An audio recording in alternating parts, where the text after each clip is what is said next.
All right, here we go. Welcome back to the Games Fast podcast. As always, I'm your host, Room Liberty, and with me is... Oh, as Muhammad Yusuf. And today we got some stuff. We got MTG Arena announced. We've got Hearthstone nerfs incoming. We got Code Vein gameplay footage. And then we got finally Shenmue 3 first footage revealed. Before we get into that, let's talk about what we played this week.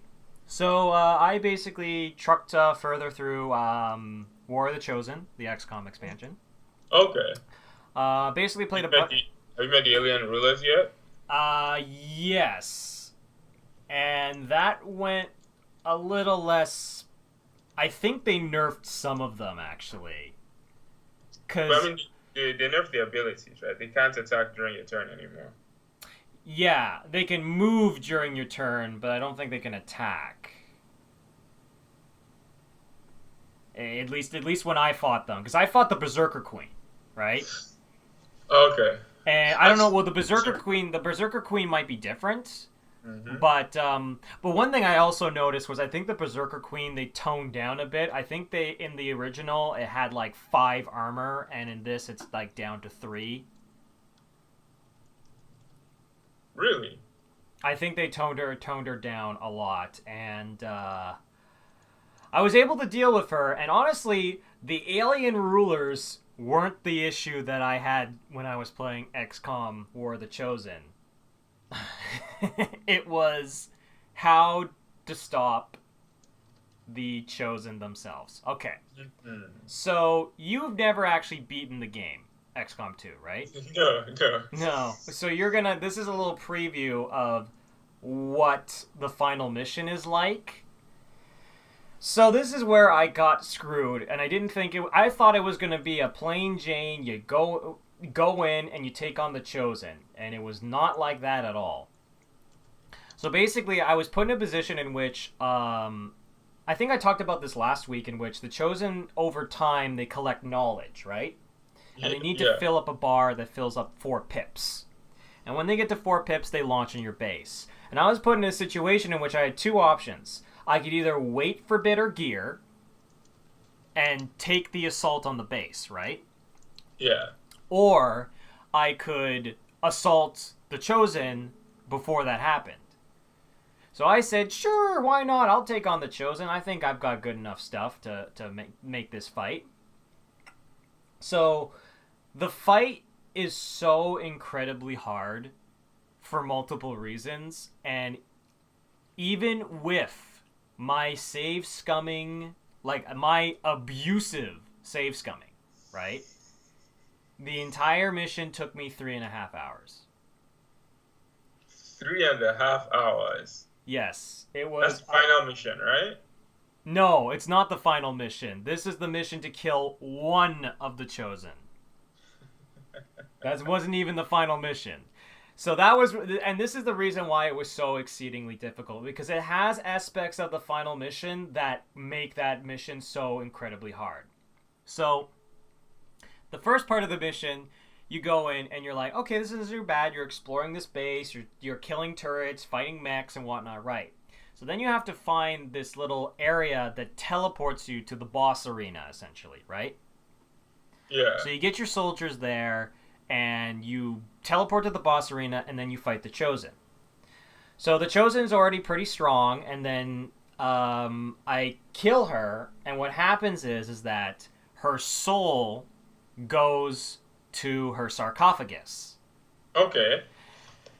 And the sarcophagus has, I want to say, about 100 pips of health. Okay. Now the problem is that you spend all your resources and trying desperately to kill the Chosen. Then the Chosen will go back to her sarcophagus and regenerate after 3 turns, I think. 3 or 4. And then she will come back full strength to kill you again. Now, this wouldn't be difficult because you would kill her and then shoot the sarcophagus, right? No. Yeah. What happens is that while this is happening, every turn, randomly generated enemies, two randomly generated enemies will spawn to protect it. Okay. And this is where it gets very hard, because depending on what enemies spawn, you're not going to be able to kill them all. So I've had to. What happened was I had one where I just had to save scum like several turns back, in which I had what was it? The codex. I had two codexes, right? Okay. And the big problem I was having was is that I would shoot the codexes, they wouldn't die, and then they would clone themselves, right? Good Lord, Tanner. Yeah.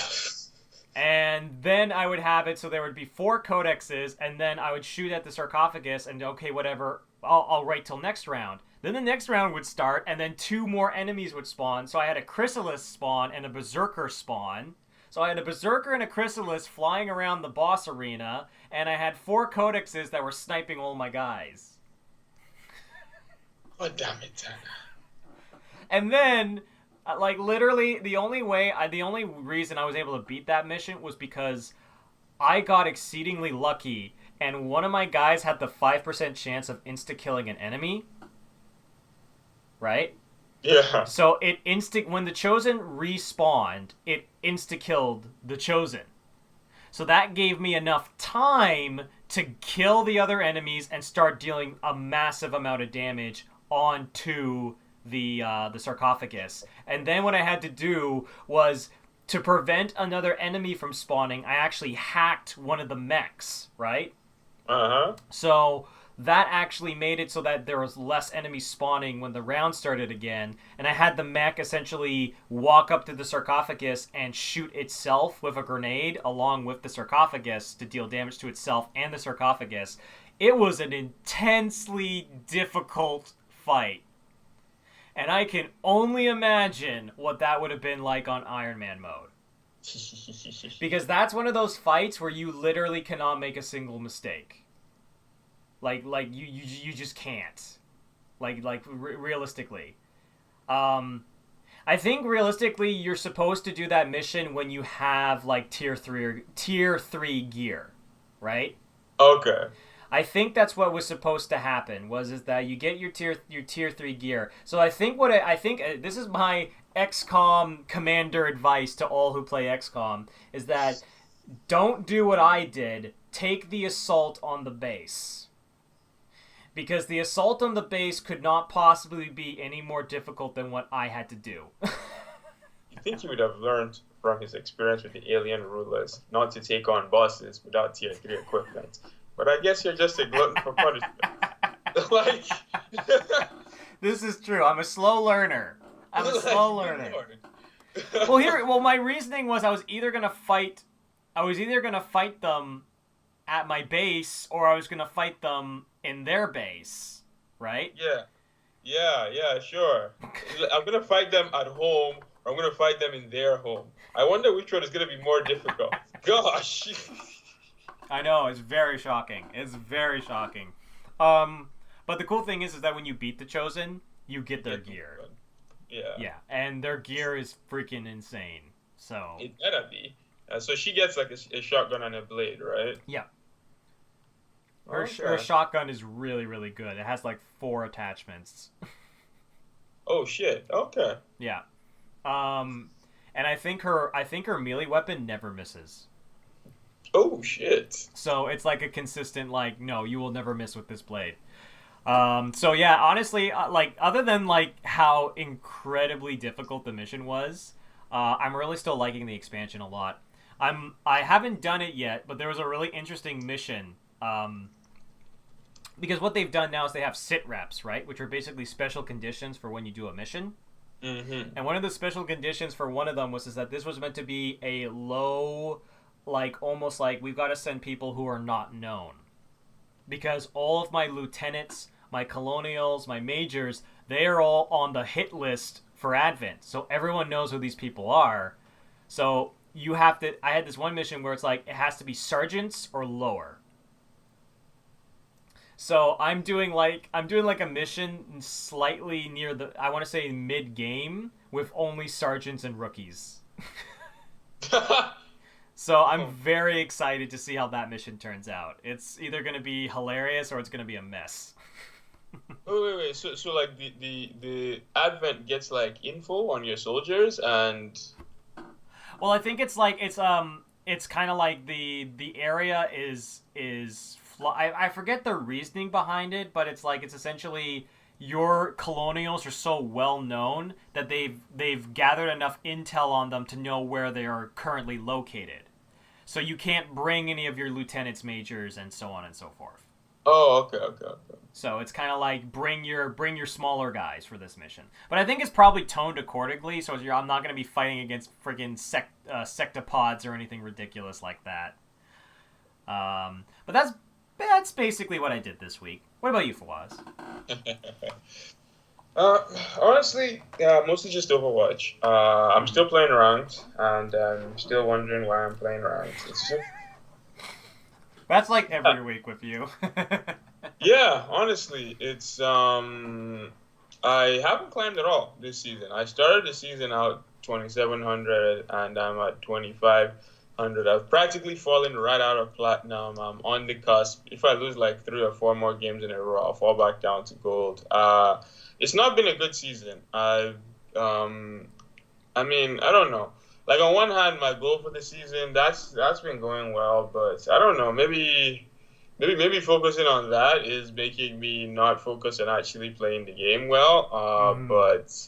But yeah, it's been pretty rough. I was actually just playing with a couple of my friends before we started, and it was just like, okay, we'll win one game, then we'll lose the next game, then we'll win one game, then we'll lose 2, then we'll win 2, then we'll lose 1, and it's just like, you're not actually making any progress whatsoever. You're just circling the drain and just wasting time, because I sat down and played for like 3 hours, and by the time I was done, I think I was in lower rank than I was when I started, and it's just like, well, that's kind of the name of the game, unfortunately. Unless you get like a consistent like 6-man team going, it's hard to slowly improve over time. Like that's the unfortunate thing about it. Like that's why I stopped playing competitive. Like I just went to quick play because I was playing for, okay, I'm probably going to win a game, I'm probably going to lose a game. Because I want to get better, but I also know that my strengths are in certain heroes, and like for example, I'm not going to play competitive this season because 2 of my mains are being completely rehauled. So it's like, overhauled. So it's like I'm going to have to relearn them. So it is kind of unfortunate. I do get what you mean, where it's kind of like I guess it's different in a fighting game in which it's like it's 1v1, right? Yeah. So in a fighting game, you could slowly train yourself to become better. It's a lot easier to train yourself to get stronger and more receptive to different techniques. Better at predicting your opponent. Like you can slowly build skills over time. In which, when you're playing a team-based game like Overwatch, it's like you can slowly get better and better and better over time. But unless your team is doing the same, you're probably not gonna. In your win/loss ratio is probably not going to really increase or decrease that much. Pretty much. Yeah. Pretty much. So yeah, it was a pretty up and down day. I just had some really, really rough games, and just a lot of bad people online. The funniest one for me was, okay, so I'm playing this game, and there's a Reaper on my team, right? And like the whole game, the Reaper just keeps getting picked by when he was playing Genji. Sorry, he was playing 76, and then he switches to Reaper, and the whole game he keeps getting picked by the Genji. And the game finishes, and he's like, "Oh, if we had a Mercy, we would have definitely won that." And I'm like, "That well, you can't really play Mercy, so you can't criticize us for not having a Mercy, right?" Right. Then he's like, "Oh, I was doing really well and stuff. I was getting picks," and I'm sitting there like, "Really? Are you sure about that?" Because like I feel like we're watching a completely different game, man. They go into ranked and they play it like it's solo queue. They go in by themselves. They don't regroup with their teams. They take the thing that always pisses me off, and I think I ranted about this in a bunch of my videos. Is people, you walk in, 4 of your team members are dead. Pops Dragon Blade. It's like, what did you think was going to happen? Gets hooked and killed. I mean, sure, every now and then, like 1 in every 100 games, you have that miraculous Dragon Blade that comes in and like saves the team. But it's funny, whenever I see these posts, because like there's the Overwatch Reddit. Whenever I go on Overwatch Reddit and I see people posting these like, 1v5 Dragon Blades, I don't upvote those things anymore, man, because I'm like, now you're out here encouraging these people. They'll see this rubbish and they're like, okay. Um, Well, I understand what you mean, where it's like they're upvoting it because it looks cool, but at the same time, it's like, okay, here's how I take it. For me, for example, if I see this really amazing play with like Soldier, right, and I'm like, oh man, that was such a good play. I can't wait to do the exact same thing. I never think that. I will be like, that was really good. He's a good soldier. I'm probably never going to be able to recreate that, and I'm not going to attempt to, right? yeah, yeah, like And yeah, and so. there's sorry, and then there are people which we call the pro Genjis, in which they essentially feel that like, I got this, guys, and they never do. Yeah, and like people just don't think. That's my biggest issue is that people just don't think. Okay, we're pushing the points. First of all, we have a Sombra on our team, so right there, I'm already upset, right? God, I actually hate that character, Sombra, so much. I hate her so much. I hate everything about that character. I hate when the Sombras on the opposing teams, and I hate when the Sombras on my team. But anyway, I digress. So there's a Sombra on our team, so we've been struggling the whole game because we have no damage because Sombra can't do damage, right? Right. Anyway, we push. I get a three-man. I get a three-man grab. Winston, Tracer, and like Lucio or something like that. Genji comes in, Dragon Blade, kills all three. But I'm like, shit, we didn't get the Mercy, right? Do you know what Sombra does? In the middle of the grab, like, Sombra just comes in and EMPs. And I'm like, okay, what exactly did I achieve, right? Then obviously, after we've done all of that, Mercy flies in and reses. And then we lose the team. And you're literally like, if you had waited.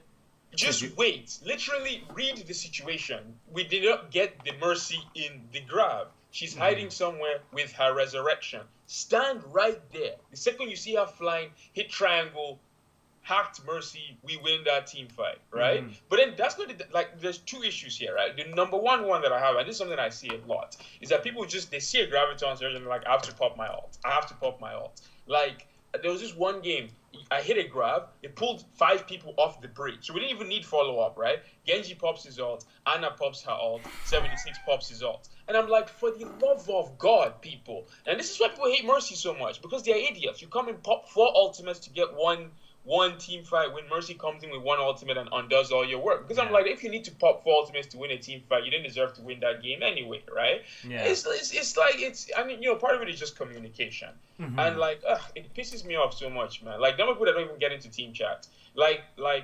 Anyway. Well, yeah, well, there's... It's okay, man. It's okay. We're gonna talk it out. Calm down. It's peace and serenity. It's just like people are just so unbelievably stupid. Like they just do not think at all. What exactly was that EMP going to achieve? Lucio didn't drop the beats, right? It's not like Lucio dropped the BT and he was EMPing to remove the barriers. No, he was just EMPing because he's like, okay, I have EMP, so I have to. Just because you can doesn't mean you should. I say this a lot, but it's the truth, right? Like I see it all the time. 76 dashes in front of Reinhardt Shield, gets hooked and one shot, then he starts spamming thanks. Yeah. Anyway, if I could do a whole podcast on this shit. So let's get to some video game news. There's still a couple of rant-worthy things in this list. So let me save some of my energy. Okay. The first bit of news is Magic the Gathering Arena got announced by Wizards of the Coast, I think. Yep. So effectively, it's hard. It's like what people have been begging for literally over a decade now. When did Duels of the Planewalker starts? 2009. So yeah, people have been begging for this for 12. No, mathematics for us. 8 years. What kind of math was that? I did it back. I do this. I do it backwards sometimes. Whatever. It'll take too long to explain. A lot of times I like. You do. No. You do it backwards instead of forwards. So like I'll subtract the number instead of adding it, so then I flip it. So, but I digress. Because like, okay, when 2017, 9 minus 7 is 2, right? So that was why I jumped and I was like 12 years, but I should have done it the other way around, and 17 minus 9, which would have been 8. So anyway, 8 years. 8 years people have been waiting for this. They finally decided to do it, and it looks cool. I watched some gameplay. They had a Maz and some chick. playing it, and Yeah. it's funny. It looks like okay. This isn't fair to say, right? But it looks so much like Hearthstone. It looks so Hmm. much like Hearthstone. It's actually really funny. There was one mechanic. They had a brand new mechanic called Enrage, which is exactly like it is in Hearthstone, where if this card takes damage, then X or Y happens. Right. But on the other hand, I'm like, I can't really criticize them for this because Hearthstone took so much from Magic, right? So it's like Yeah. it's just a revolving door. It's fine. The game looks cool. I've always wanted a Magic game like this. I've been begging for one like this for years. Hmm. I honestly only bought Hearts. It's funny. Have I told you I'm pretty sure I've mentioned this before, but the series of my card games. So I got into card games through Yu-Gi-Oh, right? Yeah. Yeah. But then there was no digital Yu-Gi-Oh on the Xbox 360. There was this Hmm. game called Magic that I had never heard of. I mean, like I'd seen it in like comic books and stuff, but I didn't know anything about it. So I was like, hey, whatever, I'll just try out this Magic game. So I played Magic and I was like, this game is so much more fun than Yu-Gi-Oh. Whatever. So when Yu-Gi-Oh finally came digital to the store, I didn't even buy it because I was like, I love Magic and stuff. But then Magic refused to let us build our own decks. So then Hearthstone comes out and it's like, okay, this game is like Magic except it lets you build your own decks. And I'm like, okay, Hmm. screw you, Magic. I'm going to Hearthstone now. Then Hearthstone refused to balance their game properly. So then Gwent came out and I was like, this game is kind of like Hearthstone, except it's not being balanced by a bunch of fucking gorillas. So Yeah. then I was like, screw you, Hearthstone. Now I'm playing I Gwent. don't think that Gorilla's metaphor works when the gorilla of Blizzard is like one of the smartest characters in the game. But yeah, so now we've gone full. Well, okay. I guess going full circle would be if Yu-Gi-Oh came out and I got into that, but that's probably never going to happen. So now we've Oh. technically gone full circle I because want that. I I got want that to happen. I want it to be like next week on the podcast. On the podcast, it's like, so I've gotten back into Yu-Gi-Oh. It's actually really good now. They balanced it really well. Dragons are a new thing. It's just I want that to happen. Please let that happen. But yeah, it looks good. It looks good. They only showed two decks. They showed a red and green deck and a black Hmm. and white pirate deck. Yeah. A red and green dinosaur deck and a black and blue pirate deck. But yeah, I signed up for the beta. I signed up for the open beta. If I get Hmm. it, I'll definitely try it out. Like I've always liked Magic, I've Hmm. never fallen out of love with Magic. I fell out of love with Duels of the Planeswalkers, and I fell out of love with like I never fell out of love with the game itself. I fell out of love with the fact that they were refusing to let us build our own I, decks. I So would now, say it's like it's not the game, it's that the digital versions of the game have been kind of hit and miss. yeah, like at first they were really good, but then eventually they fell into a nice rhythm. They were like, okay, cool, this is working, so we're not going to give the people what they've been begging for, right? So Hmm. now this is going to be a limited format, and this is the key, right? Because one of the issues and one of the reasons why they never wanted to make a digital Magic was because there were just so many cards. Like Magic is like what 20 years old.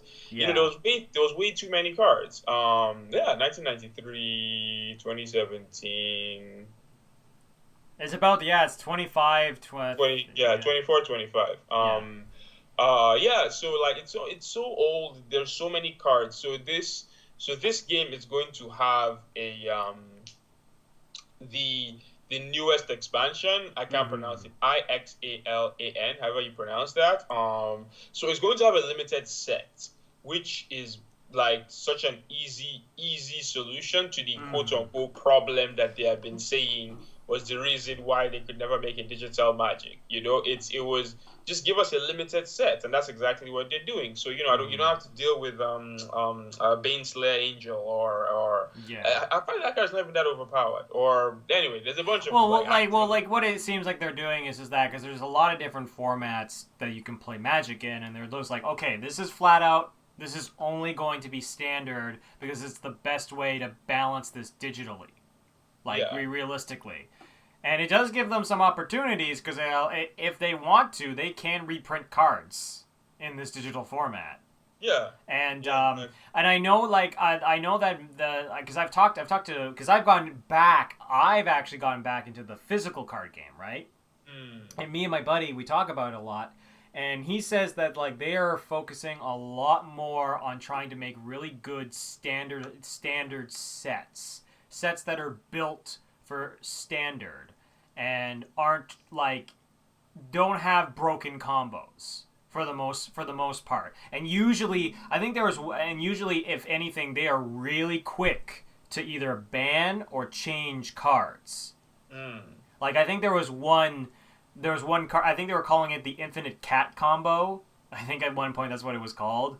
And it got released, and people were spending $60 when this card got like revealed early to prepare for the bullshit that it was going to create. And before it even came out, like when it came out, it lasted a week, and then it got banned. So like they are pretty quick on the draw when like cards need to get changed around. So Okay, so yeah, let's hope they apply the same thing here, because like if this is proper Magic, then like I'm in there. Now to be fair, I've never actually played proper Magic. I've only ever played Duels of the Planeswalkers, which was a limited set, and I never had to deal with any of the real bullshit from Magic, because my friend told me, he was like that, yeah, like actual Magic, like in tournaments, the games don't last past turn 7. No, they don't. This is like realistically, like real like tournament games, like they don't last that long, because usually your whole deck is built around destroying your opponent really quickly. Yeah, which is funny, because I'm a big, slow lumbering deck type of guy. So like I wouldn't actually like real Magic. You know what you would actually like though? You'd probably like doing the pre-releases. Like like a pre-release is fun. A pre-release or just a draft you would enjoy, because basically it's building decks out of packs. Oh, okay. So it's kind of like, what is it, the arena in Hearthstone? Oh, okay. It's similar to that, in which you can build a deck to be more of a late game threat than a haul ass rush your opponent in the beginning kind of deck. That's why it's like, for the most part, I don't really play standard. I mostly play at drafts and pre-releases, because I find it more fun. Okay. Yeah, and also there's just a lot of like I'm looking through a list of banned Magic cards, right? There's one card, Vampiric Tutor, black card, 1 mana, instant. Search your library for a card, then shuffle your library and put that card on top of it. You lose 2 life. 1 mana.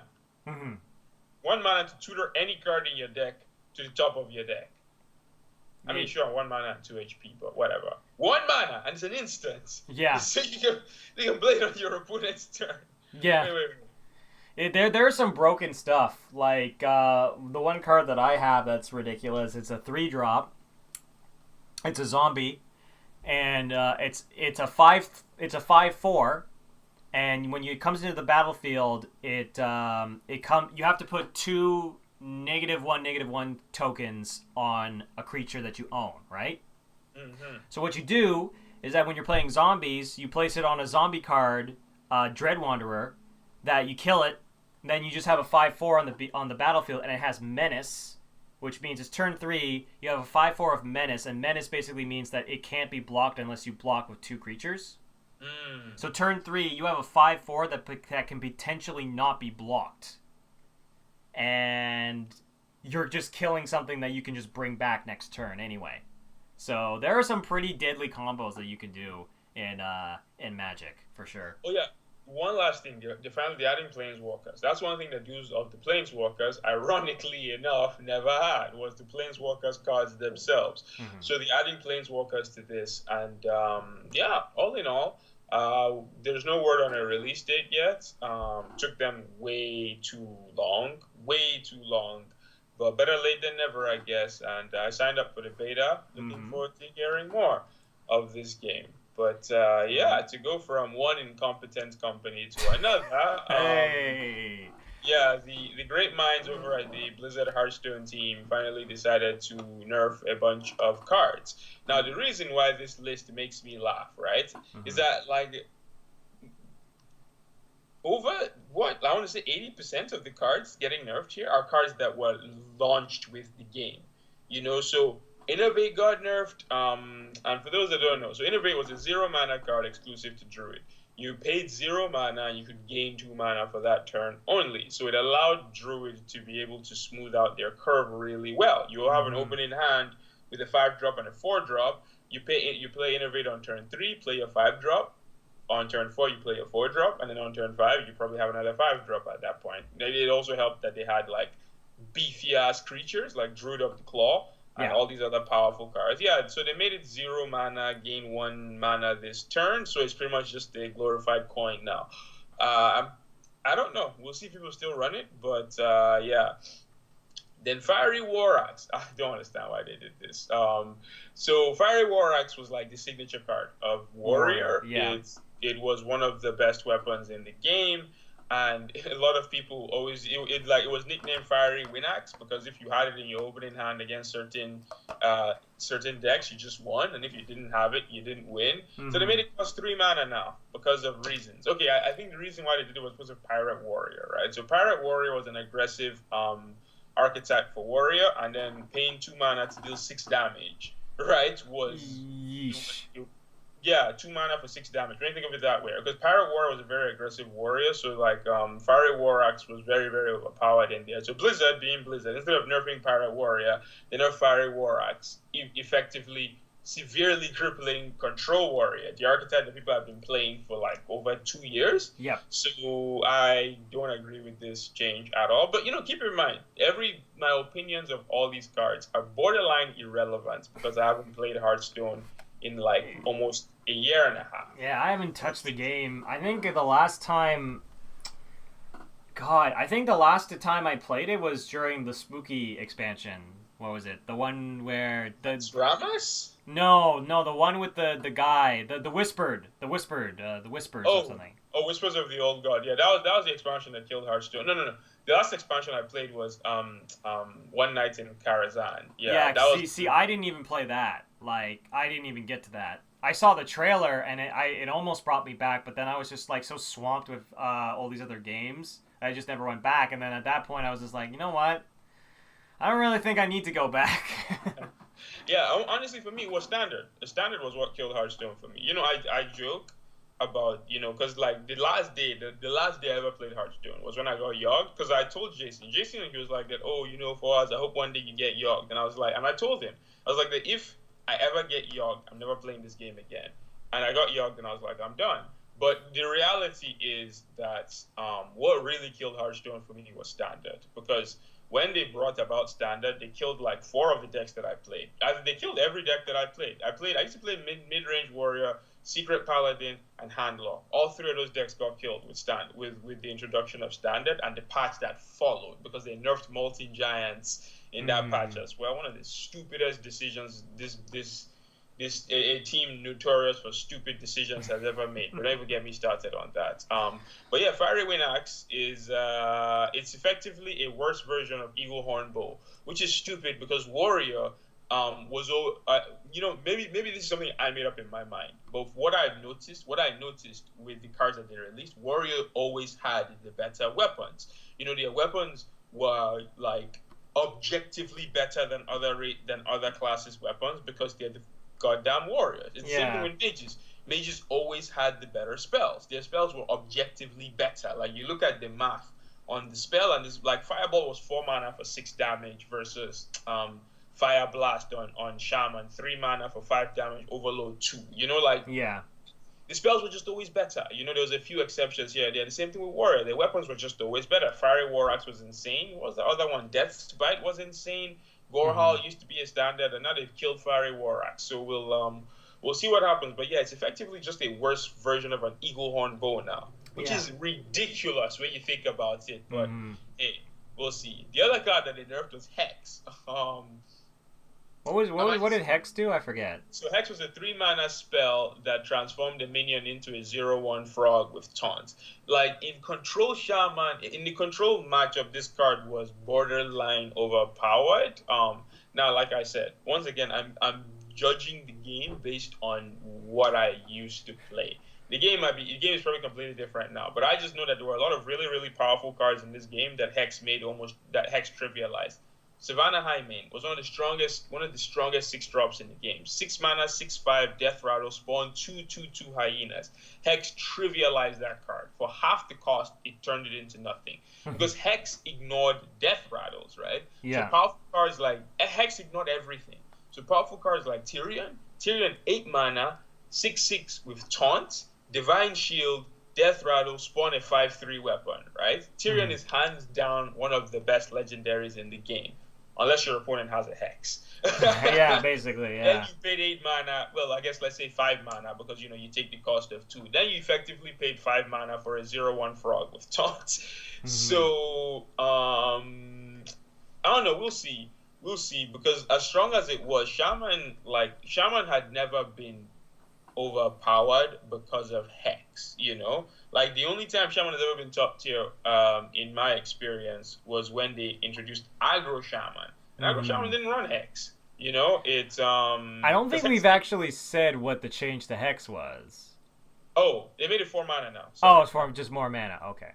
Yeah. Tanner's like, yeah, boys. I was a little bit worried because it's like you're describing. At first, I was like, "Wait, did they change it so that Hex doesn't stop Death Rattle?" Like, because I didn't hear the number increase. Like, yeah, they took it from 3 to 4 mana. Okay. It's a minor change, and unlike the other changes, I don't think this is going to matter as much. It was like the Fiery War Axe change. Like you always wanted to get Fiery. Okay, like in the control versus aggro matchup, you wanted to get that weapon out as fast as possible, right? But Hex, on the other hand, you could save. Hex was not very good. Like, the only matchup where you want to be rushing cards out is against aggro, right? And against aggro, Hex wasn't that good. They'd have like a bunch of mini, small creatures. Sometimes Hex was even terrible. You'd play Hex and you'd give a Face Hunter a beast that he then used to activate his kill command. Yeah. And hit you for 5 to the face, right? Right, like, it's like, the change to Hex is not as bad as the change to Fiery War Axe, in my opinion, because, like, Fiery War Axe, it was built to be, like, a quick turn 2, I can kill things. Like, that was turn 1, right? Or even turn 1. And they play like an Undertaker. You know what I find fascinating is that this hurts new players a lot more than old players, because new players who are getting into the game, guess what cards they're gonna have? The old ones. Those are gonna probably be the first ones that they get. And now they're not even gonna, and now they're playing with like debuffed versions of them. Yeah. So that's unfortunate. Yeah. Mm-hmm. Oh, and Murloc War Leader, they also nerfed him. So Murloc War Leader was a 3/3 Murloc who he had a passive. Whenever he was on the board, your other Murlocs got +2/+1. So what would happen is if you got 2 Murloc War Leaders on the board, they buffed each other and they made all the other Murlocs really difficult to kill. Apparently Murloc Paladin is a really big thing now. So, so they nerfed him. He still keeps everything, but he lost the +1 strength buff. So the Murlocs will still do a lot of damage when he hits the board, but they don't become, because the issue is, like I said, you played a Murloc War Leader, and all of a sudden your Murlocs, because the thing with Murlocs is they're supposed to be easy to kill, right? Yeah. You flood the board with them, but like killing them shouldn't be difficult. But then you played a Murloc War Leader, and all of a sudden it was. You played 2 Murloc War Leaders, and like they borderline unkillable. Yeah. Yeah. So this I mean, like, from the little bit of, because I did a little bit of research, so I was trying to figure out more about the state of the game when I heard about these changes. So from what I hear, Murloc Paladin was causing some issues. So this should be helpful. And then the last change, and this is the one that I have the least to say about, because it's a card I never played with. It's a newer card. It came out after I quit. Spreading Plague. So it's a druid card. Summon a 1/5 Scarab with Taunt. If your opponent has more minions, cast this again. Oh shit. They took it from 5 mana to 6 mana. That's pretty much the only change. And so Druid got 2 nerfs. Looking at this list, Druid got 2 nerfs. Shaman got 1. Control Warrior got dumpstered. And yeah. Yeah, like I said to start this off, most of the cards that they nerfed were soulbound cards that were released with the game when it came out. These dudes are way too slow when it comes to patching their game. Like, way too slow. And these dudes never buff. They've never buffed a card for as long as I've been following Hearthstone. Yeah, I don't think they've ever buffed any card. And like I know a friend, and like it's funny because like when you only do debuffs to your game, like it can piss off a lot of people because like for example, my friend, he quit the game faster than you because he put all of this time and effort. He never bought any packs, right? Yeah. He put all this time and effort into slowly building up his Hunter deck, right? And then when they nerfed Hunter to the ground, he was like, well, I'm not going to play anymore because my deck sucks and there's no point. So he just like, and that was part of the problem is that like, yeah, when you start nerfing these like basic cards that like everyone kind of relies on, oof, I don't know. I mean, like the other ones I'm not that like ticked off about, but Fiery War Axe, that's the one that's like you said it perfectly. Like they should have focused on nerfing the pirate and not Fiery War Axe. Yeah. But yeah, like for me, like I've always been a bigger proponent of buffing versus nerfing because especially like so. Okay, I mean sometimes there's some cards that just need to get nerfed, right? They're hurting the game, they're reducing the design space and just making things difficult for everybody, right? But in general, I think buffing is better. You just make other things stronger, but they literally never buff. Obviously they're probably doing like closed beta, maybe open beta, but since this game has launched, maybe I missed one, but they've never buffed any card ever. It's always nerfs, and they release new cards to try to replace the old ones because like why patch cards that people already have when we can charge people for brand new cards? Yeah, that's probably another reason for it. Yeah, and it's just obviously this is a game that I don't play at all anymore. So obviously I don't like the way they're handling it. But like I just don't think that's a very, very. No, this game is extremely successful and it doesn't look like it's slowing down any soon. So what do I know really? But yeah, these changes, I feel like one, they need to patch this game. It's funny whenever the Overwatch people are talking about, they are complaining about the way Blizzard is handling Overwatch from a balance perspective. I'm like, nobody here played Hearthstone. That's why you're complaining. Yeah. Like in 1 year, we've literally gotten more patches than Hearthstone has ever gotten. In 1 year, like, yeah. And it's like every now and then there's like a mistake here and there, like what they did with Roadhog, in my opinion. But like in general, I think they've done a pretty good job of focusing on the things that are problematic with the game. But with Hearthstone, it's like seriously, who was crying about multi-giants, big game hunter? That's what you're nerfing, like. Guys, for the love of God, now Fiery War Axe. But anyway, like I said, I don't play this game anymore. So maybe Fiery War Axe was like the best card in the game. And it was effectively hurting the design space or some shit. Yeah, Fiery War Axe was the Anna of the. I'm saying it facetiously, but it might be true. Fiery War Axe was a really strong card. Like plain and simple. And the fact of the matter was that like. They couldn't design any other like 2, 3, or 4 strength weapons. Well, 2 or 3 strength weapons for the warrior because it was always okay. I could have these weapons, or I could have Fiery War Axe, right? And unlike creatures, like you needed to be very careful with the weapons that you took because you could only have one weapon equipped at a time. It's not like where you could have 7 creatures on the board. Mm-hmm. You could only have one weapon. So if you had like 4 weapons in your hand, that's like 8 turns. That's just stuck with cards that you couldn't play, right? So, right, exactly. So, maybe it was hurting the design space. What do I really know? But that's neither here nor there. I've got nothing else to say about that. You know what? We got lots of time to talk about. It's Code Vein. Yeah, Code Vein. That is the vampire game. From, Anime Souls. Anime Souls. So I'll let you take first swing at this. Well, I was looking at the footage, and it's kind of funny. Like, there's some animations that look so Bloodborne. Like, this is definitely leaning a lot more towards Bloodborne in aesthetic and design than it does Dark Souls, if you know what I mean by that. Yeah. Like, that's what I'm getting the vibe about. There were some really interesting like Cthulhu designs, and look, I'm not gonna lie, like I want to see more Cthulhu in video games. I think Cthulhu is really underplayed, and he should not be underplayed because he's rad. But like I was looking at it, and it's still my opinions about the game didn't really change that much. Like it was like I was watching the footage, and I'm like, okay, it looks like a solid like Souls like kind of experience. The art style is still bizarre when you see those anime faces in a otherwise really realistic looking game, right? Yeah. Like that's the thing that's always kind of confused me about the game's tone.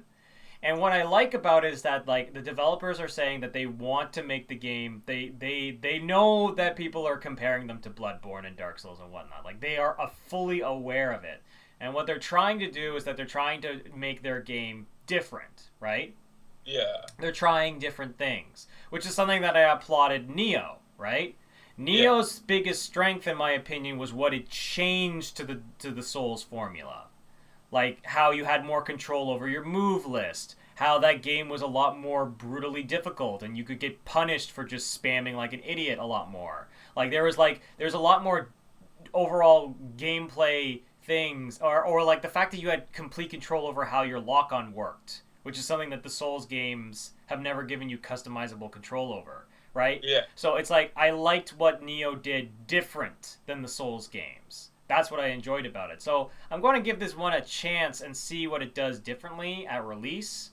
But realistically, my opinions about the game haven't really changed that much. It looks fine and it looks like fun, but those anime's art style faces with those Cthulhu models looks bizarre. But what do you think? I'm just honestly at this point I'm just tired. Like it's gotten to the point where whenever I see a headline that has Souls in it, I just roll my eyes and I don't bother anymore. whenever a game is announced and it's like, oh, Souls like, I'm like, okay, cool. You knock yourself out, homie. I'm just tired. At this point, I'm just really, really tired. And it's like, there's other hack and slashes out there. There's a ton of other really good, really critically acclaimed hack and slashes that you people can like steal from. Like where are the Bayonetta likes? Where are the Devil May Cry likes? I guess Bayonetta is a Devil May Cry like, but you get my point. Yeah, I was about to say, but yeah. Yeah, no. Where are the Onimushas? Where are the Ninja Gaidens?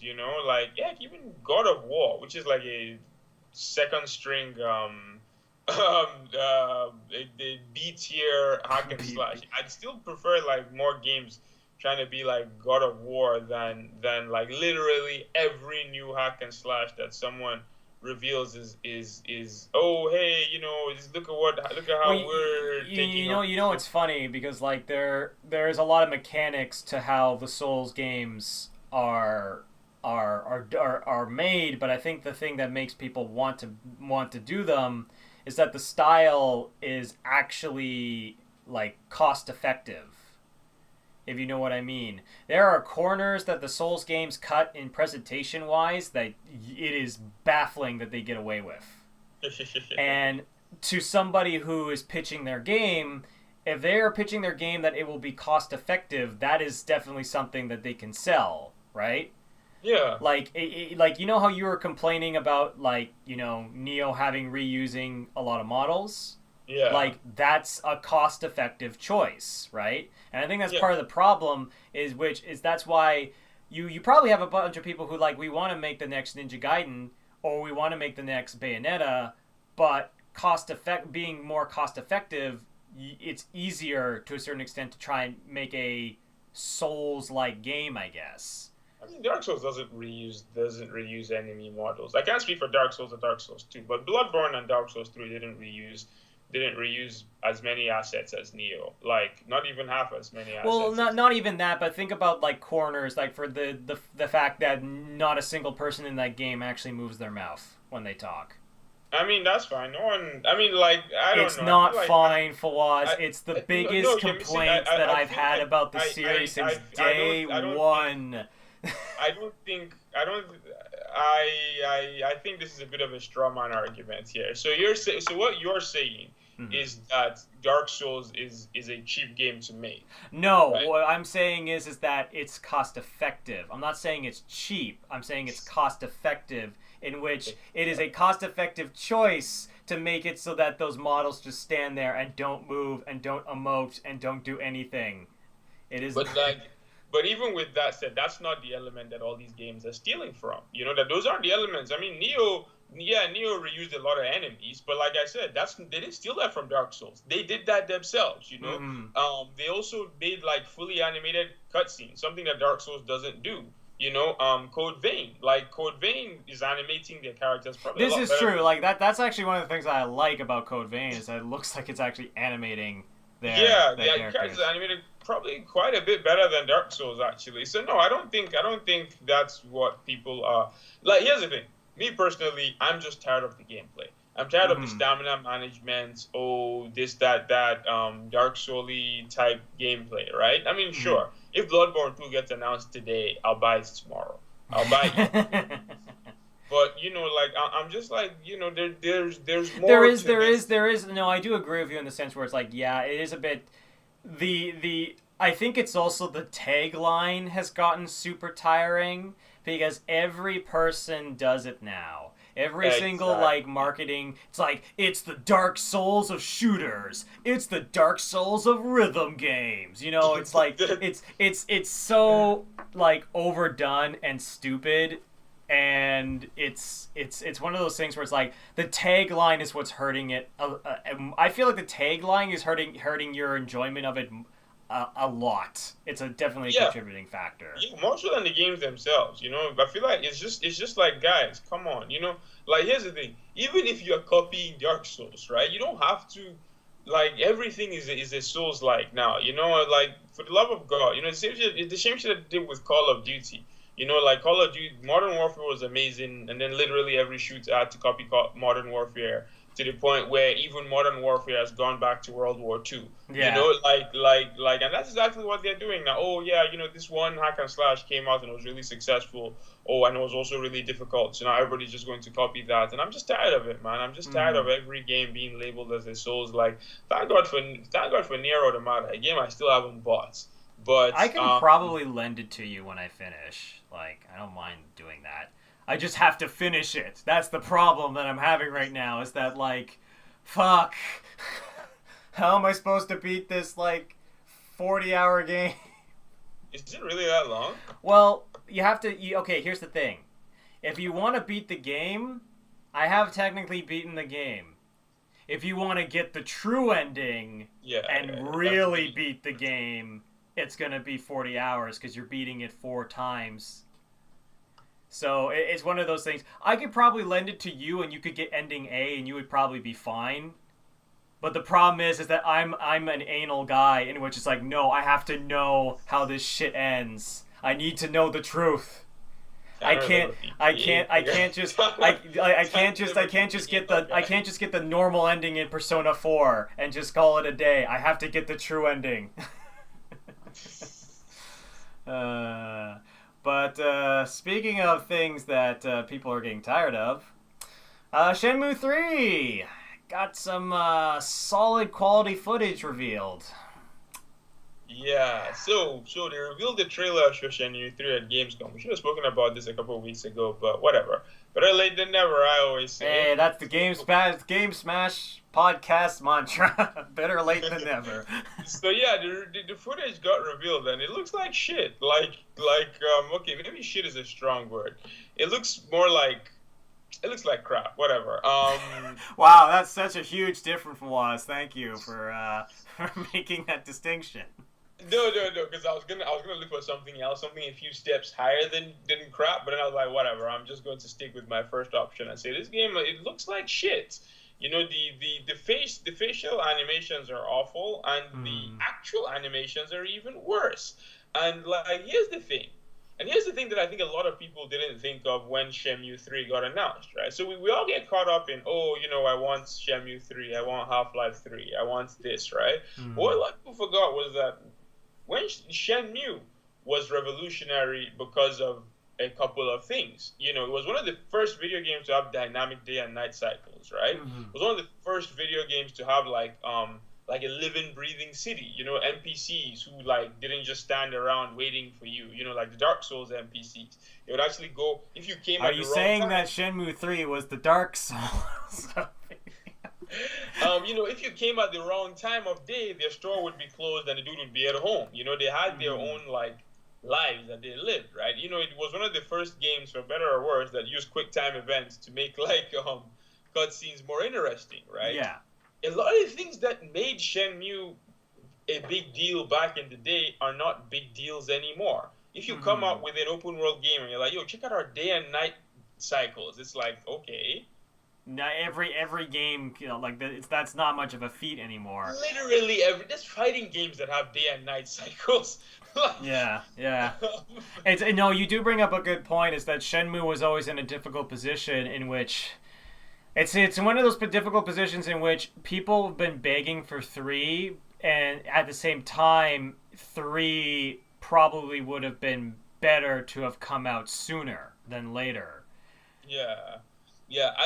I honestly think the game is way too late. I think it's like 10 years too late at this point, maybe even 20. I just don't. I mean, literally, the only thing this game has going for it is, one, the fact that it's the third Shenmue game, and two, you know, from a more neutral perspective, the kung fu setting. You know, the fact that there's not a lot of, ironically enough, there's not a lot of video games that have that setting. You know, you had Jade Empire back in the day, but other than that, you know, like where you're going around, you're trying to learn from, and you have Absolver that came out a couple of weeks ago. But other than that, you know, like I don't see that. I think the game. It's a setting. It's a setting that hasn't been used very often of late. You know. No, it hasn't. But like, I think a lot of people are going to be disappointed with this game when it comes out.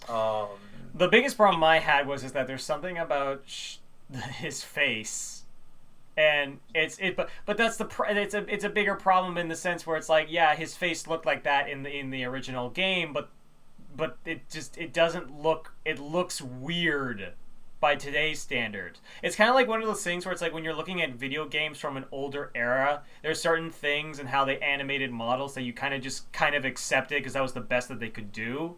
Yeah. Right? But now when you see it, you see them taking similar design and aesthetic choices from like way earlier, you know, gaming times. It comes off as bizarre. And the other problem that I think a lot of people didn't really understand when we got Shenmue 3 was Shenmue 3 was always going to be an indie game, right? And back in the day, Shenmue 1 and 2 weren't really independent. They were like funded by and like supported by a big team. I mean, Shenmue, literally the reason why we are in this situation is because the first Shenmue was at the time the most expensive video game ever developed, with an estimated production and marketing cost of $47 to $70 million American. Although some of this covered Shenmue 2. Now you take in the fact that Shenmue 3 rose what, $6 million through its Kickstarter, which is a lot for, you know, a Kickstarter, but it's not a lot for Shenmue. $6 million versus $47 million. Yeah. And it's a big difference. Like it's like you can see that there's a lot of money being spent back in the day, and when you compare it to what it has now, budget-wise, it's kind of like, and you know, the other problem is that like, see, the problem I also have about this is that it's a situation in which like this is probably what would happen if we got Half-Life 3 to a certain extent. Because the problem is that like Half-Life 3 is one of those games where it's like I still want it, but it may not fit with the times, you know? Yeah, I mean, I feel like Half-Life because you look at the difference between Shenmue and the Last Guardian. I think that's a nice, is that even when the Last Guardian came out 10 years late, and it showed, you know, it showed in some elements like the controls and stuff like that, and some parts of the graphics. But at the end of the day, the Last Guardian still brought something that no other game right now has, you know, like the Giant, whatever his name is, whatever. Trico. It brought it, and also, you know what it also brought back, which is what I loved, was the aesthetic. which had it was the aesthetic of what Shadow had captured that I had not seen games attempt to capture in a really long time, and that was what I wanted to see, right? And with Shenmue 3, I'm not really getting the magic that we had before, if you know what I mean by that. Yeah, this is really disappointing, because like even me, I got caught up in the hype and stuff of a new Shenmue. And sure, when it got announced at E3, I wasn't excited, but I wasn't excited because I thought the game was going to be disappointed. I just wasn't excited because at the time there weren't a lot of games on the PS4, and they were announcing a game that I knew wasn't going to be coming out for like 3 or 4 years, Mm-hmm. But now that I'm actually thinking about it, because I hadn't thought about it because we'd seen so little of it, I wasn't going to waste my time thinking about a game I didn't know shit about. But now I've actually seen some of it and I've thought about it critically. I don't think this game is going to be very impressive when it finally launches. Graphics aside, ignoring the awful graphics, right? And the dated animations. I just think people are going to play this game and they're going to be like, huh. I mean, obviously, it's one of those things where it's like there's also a problem. This is a bigger problem with these kind of games. Shenmue was a game that never got a conclusion, right? And those are always the most painful experiences. Yeah. It is always so painful when something you're watching doesn't have a proper conclusion because you feel cheated. You feel like you were supposed to have something wrap up nicely and then it just stopped. That's what a lot of people felt about like Samurai Jack for the longest time, and it took so long for them to finally give that series a conclusion. I still haven't finished it. Sorry? I still haven't finished it. Oh, you? Yeah. Oh, well, I'm not spoiling what happens, but it's concluded. I will say that. It doesn't end on a cliffhanger. Well, kinda. Well, what did you think was gonna happen? Did you think the final season of Samurai Jack wrapped up the story that was started like almost 20 years ago? Yeah. Couldn't have figured that out myself. I know. But my point is that it's got that added problem in which people want this game to come out because they want the conclusion. There are some people that they want Half-Life 3. I've talked to people like this, and they are crazy. They want Half-Life 3 to come out, and they don't even care about the quality because they want a conclusion to that story. Yeah, I respect that. And it's one of those things where it's like Shenmue has fallen into that. Honestly, like, this is all, like, footage and whatnot, and maybe when we see more, it will hopefully get better. We don't know how early this is, but I'm being hopeful. So. Considering the game was announced 2015, they're like, well, this is still alpha footage, guys. It's like, okay. So let's try another bet, Tanner. What do you think is going to come out first, Shenmue 3 or Cyberpunk 2077?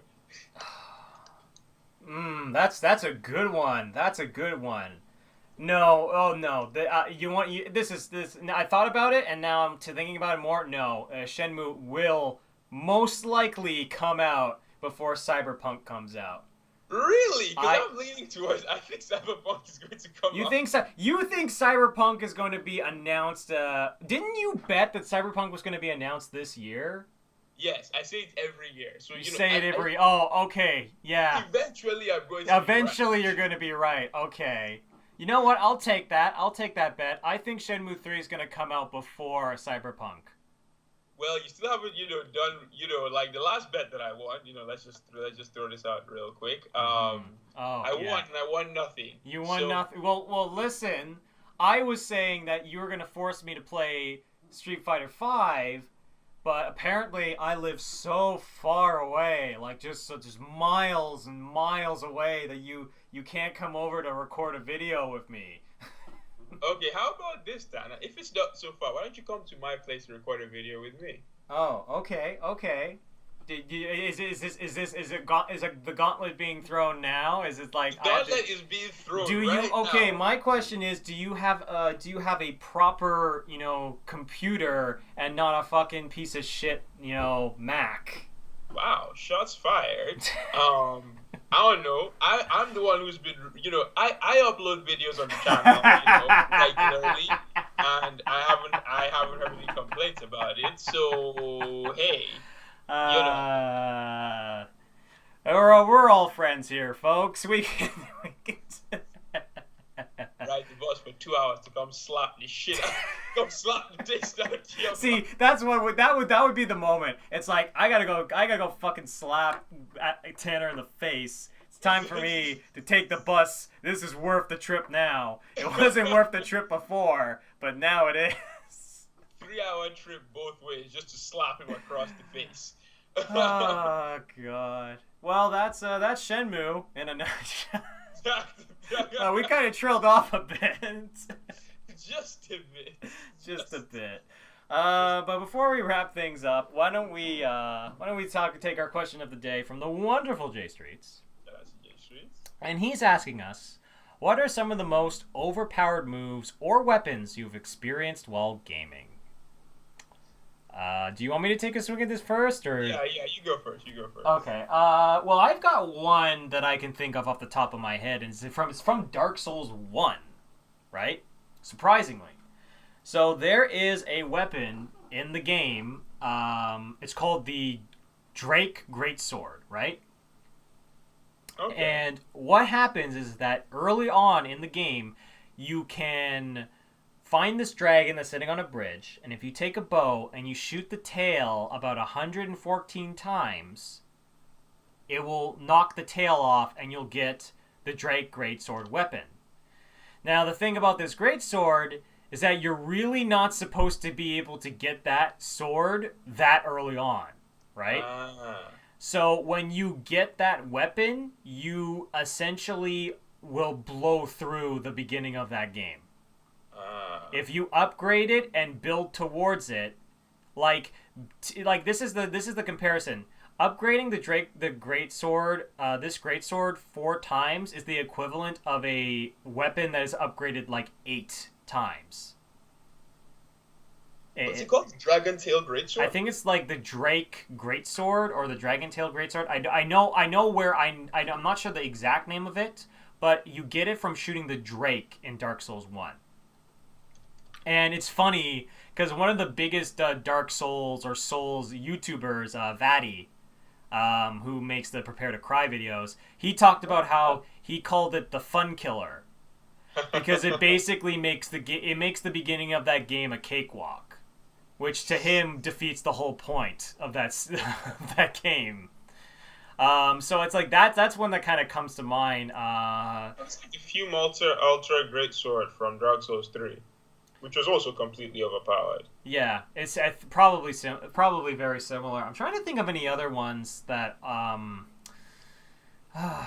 the top of my head. I feel like I should know. I should have some that but for some reason that's the only one that really pops up to my head. Why don't you give your answer and I'll keep thinking. Okay, so I have two because he says, "What are some of the most overpowered moves or weapons you've experienced while gaming?" So I'll give him one overpowered move and an overpowered weapon. Okay. Sagat's Dragon Punch in Vanilla Street Fighter 4. It was, I can't remember how much damage it did, but I remember that like a couple years after, so Street Fighter 4 came out, then Sagat was completely overpowered. So then they nerfed him in Super Street Fighter 4. Then AE came out, and AE 2012 came out. And around the time AE 2012 was coming out, they released this really cool, funny trailer showing that they were going to really have an edition select. So you could, go back and play like the older versions of characters. And in the trailer, they showed Sagat hit someone with the Dragon Punch. And I hadn't seen it in so long, right? Mm-hmm. And when he hit him, and I saw how much damage it did, I was like, that can't be right. I don't remember it doing that much damage. Yeah, Sagat's Dragon Punch, to explain just how broken it was. They had an ability in Super Street Fighter 4 where he called Angry Scar. You spent 1 bar and he would charge up his next Dragon Punch to do extra damage. Even with the Angry Scar, the extra damage that you did not make his Dragon Punches do as much damage as the raw heavy Dragon Punch did in Vanilla Street Fighter 4. It was to be fair, there were so many other things wrong with Sagat in that game. Mm-hmm. He was such a poorly designed character. Don't even get me started. But yeah, it was all encapsulated in his Dragon Punch. Then as for weapons, the pistol from Halo, that I almost got into a fight with my friend over that weapon. It was so cheap. I'll never forget. I was in the tank, the Scorpion, and he killed me with a pistol, and I was like, "This isn't right. This is not right." Like, I don't care what anyone says. How,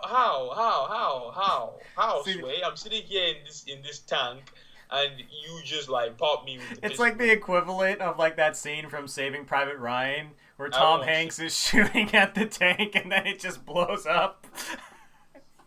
I'll take your word for that. But yeah, like the pistol. There's a reason why I think they dumbed it down in Halo 2, and then I think they removed it in 3. I know there was a Halo that it was missing in because they've had issues balancing that. They've had issues balancing that stupid pistol for so long because it was so overpowered. It was. So it yeah, was they had the ridiculous. ability to dual wield in Halo 2. So you could use it in Halo 2, and I'm pretty sure they took it out of Halo 3. I can't think of it. I know that it's in Halo Reach, I think. I forget which Halo I stopped at. I think I stopped at Halo Reach. I think that was the last one I ever played, because I didn't really play 4, I didn't play 5. But that Reach was the last one I really played. Yeah, you're not missing much. Yeah.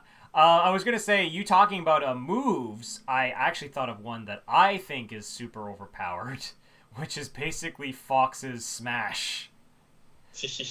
Because it's so much stronger and easier to use than any other Smash in that game. Like, it's ridiculous.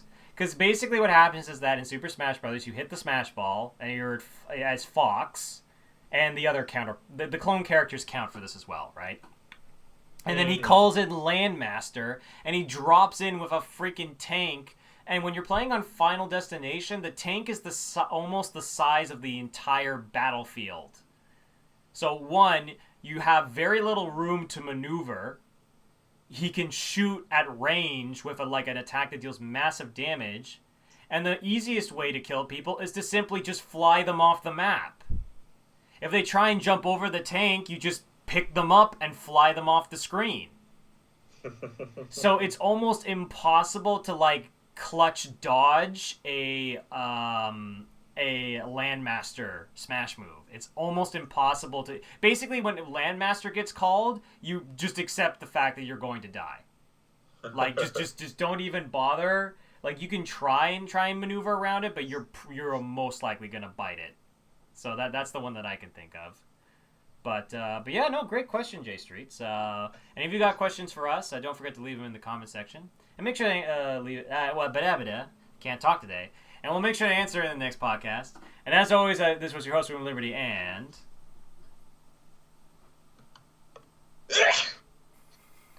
little late on the draw there, but all right.